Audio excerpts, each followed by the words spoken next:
This is part 5 of the tubular shrug, and today we are going to do the Kitchener stitch bind off. In part 4 we showed the steps for preparing a 2x2 ribbing for the Kitchener stitch, but this also applies to using as the final grafting on sock toes and possibly under the arms of sweaters. To set this up for grafting, you must first place the stitches onto 2 needles. Hold the needles side by side with one hand. I am using 2 DPNs here. What appears as the knit stitch will load on the front needle, and what appears as the purl stitch will be loaded onto the back needle. For a straight seam, load all of the stitches onto the needle. For a larger circular project such as the shrug, you will need to load the stitches on the needles in multiple steps. For all applications, you want to leave a tail at least 3 times the length of the seam. For the shrug, this length will be a little more difficult in the beginning, but will become easier as you sew. When you have measured this out, cut the yarn and thread the end into a darning needle, and pull the needle on until it is almost centered.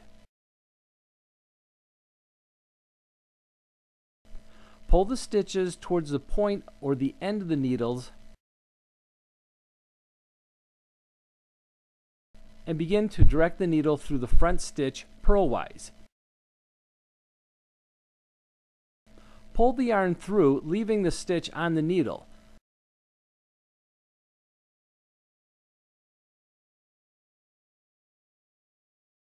Maneuver the needle through the back stitch as though to knit,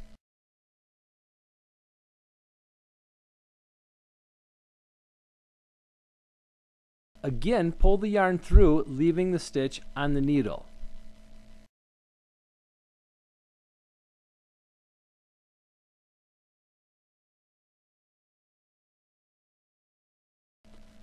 Do not over snug the yarn. For the continuation of the steps, draw the yarn through the front stitch as though to knit and slip the stitch off the needle. Draw the yarn through the next front stitch as if to purl and leave on the needle. Pull the entire length of the yarn through and be careful not to create a snag or a knot.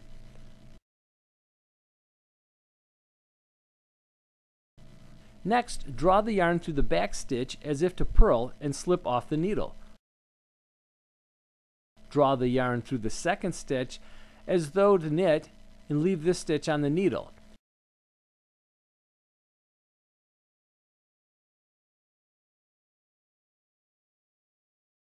Here it is in slow motion.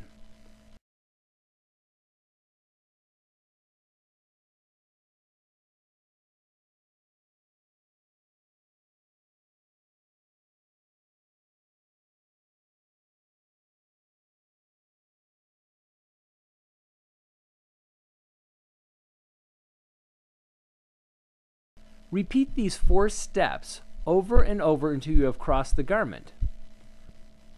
For the shrug, reload the needles as needed to continue.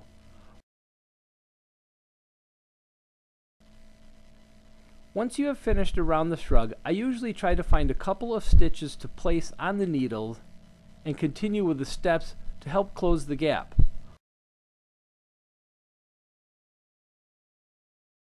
Once you have finished all the stitches, cut the tail shorter and weave the end in.